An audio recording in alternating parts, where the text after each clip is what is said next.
As racialized women with disabilities, we have been called many things, from crip to fresh off the boat and the T word. Stay tuned to figure out what we're talking about.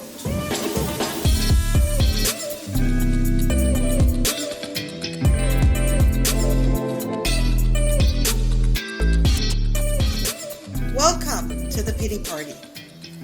We are three Muslim Canadian women with disabilities from different parts of the world calling the Toronto area home and bringing to you a combined lived experience of over 150 years. We have a lot to say about a lot of things. This Pity Party is brought to you by Dean Support Services. I'm Rabia, and I'm blind. I'm Rafia, and I'm in a wheelchair. I'm Omaya, and I'm in a wheelchair too. So lots has been happening lately, including we just marked the National Day of the Elimination of Hate and Islamophobia. I don't get the name right, okay, guys, so correct me if I'm wrong here. But we marked a national day because we marked the 5th anniversary now of the Quebec mosque shooting, a terrorist attack that took place on our Canadian soil where innocent men were killed, innocent families survived, victims. A terrorist experience that this country has never seen before. The beginning of a level of hatred that we never imagined. And today is also International Hijab Day.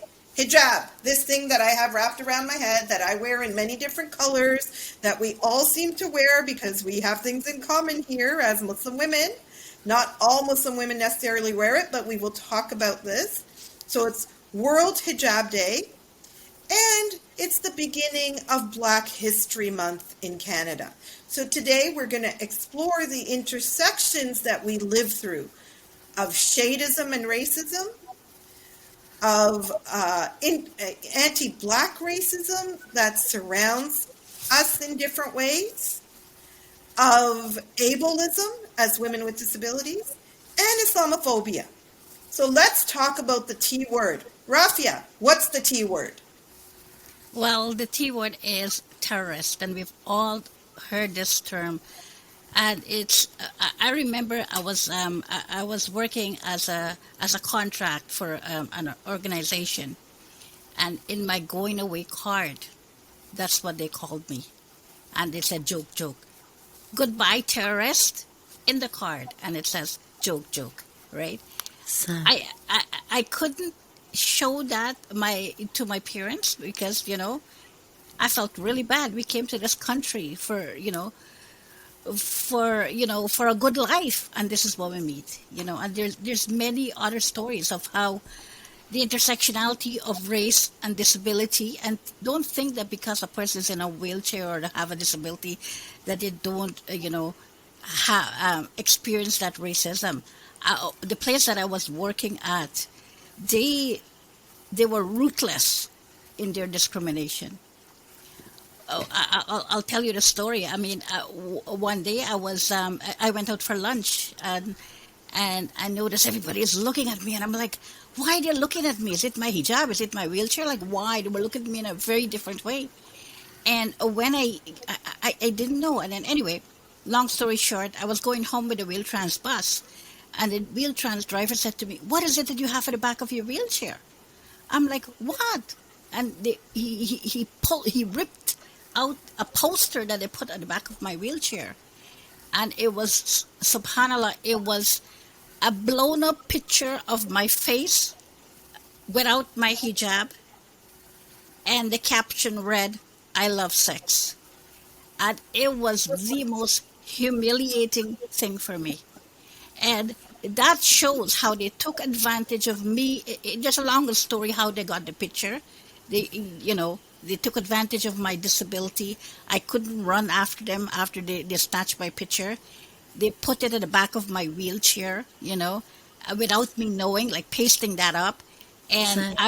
I went around and I, felt really, really humiliated. People were staring at me. So that is a real example of how the intersectionality of race, disability, and me being a woman, all come together in that level of discrimination. And the hijab, of course, And the and this hijab. is and this is abuse and of power and privilege at so many levels, and it's such a deep, deep violation of your dignity and humanity. Actually, Yeah. Yes, yes, absolutely. Omaya, do you have any Yeah, at similar work, stories? yeah. When I early years at work, right? Same. I had a like I was exposed to something similar. What happened is they run a bet in the department, and I didn't know. They used to run a lot of bets, right? I work in IT. Supposedly they're intelligence, and they like to do, tricky and clever things, right? They run. So they ran a bet, and I didn't know what was going on. It was all behind my back.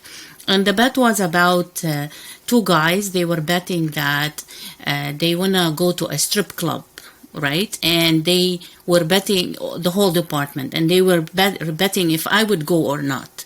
One of them said he will convince me to go, right? And the other one said no. And I didn't know. It was all happening behind my back. So they're talking like in corners and telling jokes and this and that. I never took it personal. I didn't know what was going on. Then eventually, one of them came to me and asked me if we were to have a party and we want to go out, would you come? And I said, what kind of party? And they said, like, it's like they didn't say like a strip club, but they said like some kind of a bar. And I said, not really. I go home. I don't, I usually don't go to things like that. So anyhow, and he said, but there is nothing wrong with it. And he trying to convince me and pushing me, like to say, yes, I would go, right? And I said, what's going on? I want to know. Why is it like, I'm not interested in this. I don't want to go, right? He said, no, there is something going on and I want to tell you. I said, tell me, what is it? He said, there's a bet going on. And the bet at that time, this long time ago, like a sum of money plus a dinner at a fancy restaurant for the winner if I go, right? And he said to me, just say yes. Look at this. Say yes, you would go when they ask you, so I win. He want me to say yes. I don't have to go, so he would win, right? I got so offended, like you will not believe, like they would use my name and use me. And these are all like so-called like educated, like top-notch, people. I was so mad. And then I did my homework and I figured out who did it, right? And I saw him and I went to him. He was alone and I told him, look, don't think I'm stupid. You don't know anything about me. You don't know the first thing about me. You don't know my background. You don't know my family. You don't know my culture. You don't know anything about me. So I don't appreciate you using my name in any of your games or tricks. And if you do it, I will be reporting you. I told him, like, we have the third party, like, and that I know. I don't think I know my right. I know my rights. But you know what? I could really this is sexual harassment, and this is like racism at multiple levels. You're doing that because of I'm a Muslim and I have hijab and I'm a woman and I have disabilities. So you think I have all these layers. So I told him, look, I am not going to report you. Do you know why? Because you have two daughters. I knew he had two little daughters, and your wife does not work. So if you lose your job, I'm worried about your family. But this is why I'm not reporting you, I said. But if you mention my name, if I hear my name mentioned, good, bad, indifferent, that's the end of it, I said to him. You should see he was so like blushed and red and scared and said to me, please let me make it up to you. I like to take you out for lunch. I said, just stay away from me. If you want to do anything for me, if you see me walking, change your way. Don't walk near me. Professional relationship we have between us. And after that, like, I think I sent a very strong message to them. I'm sure he went and told them.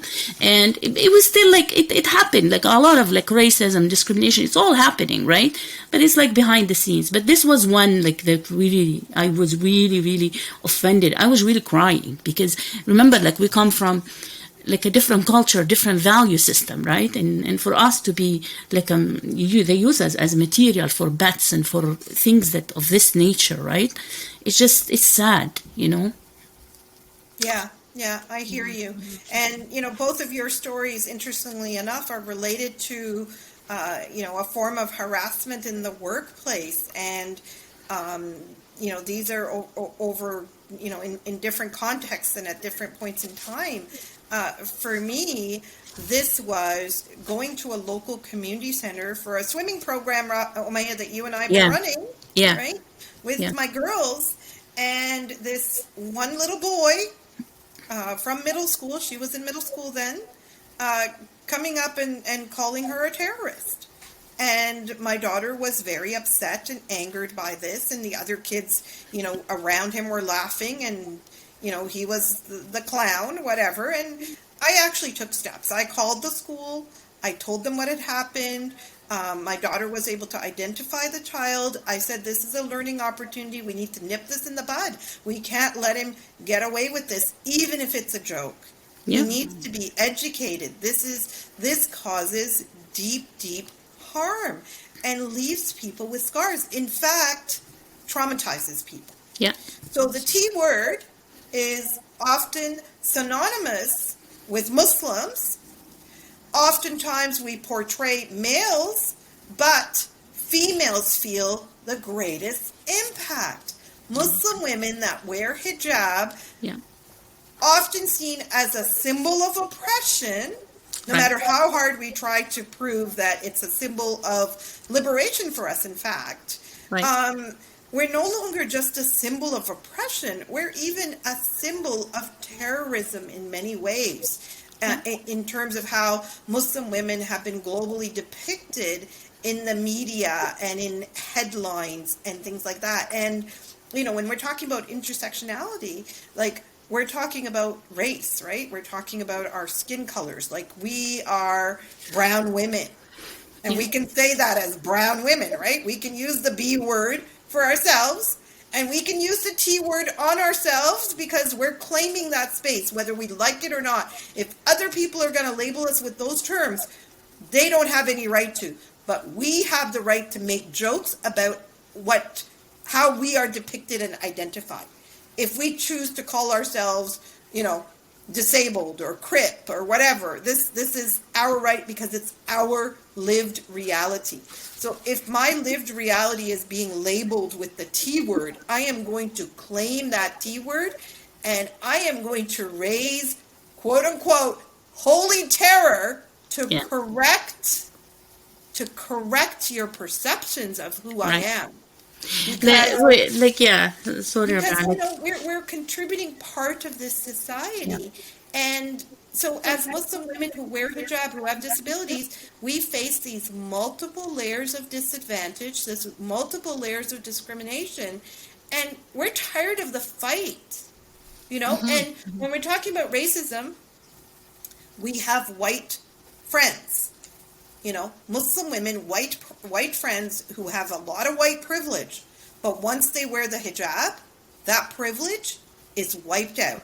Their whiteness is invisible because all people see is their hijab, and they're labeled with the T word. Yeah. What I was going to add is on the disability, discrimination front. I remember when I was pregnant, I could not tell anybody that I was pregnant. Not family, not community, not friends, nobody. Because how I felt so uncomfortable, how judged I felt, how, the question was all around, how are you going to raise the baby? How are you going to handle it?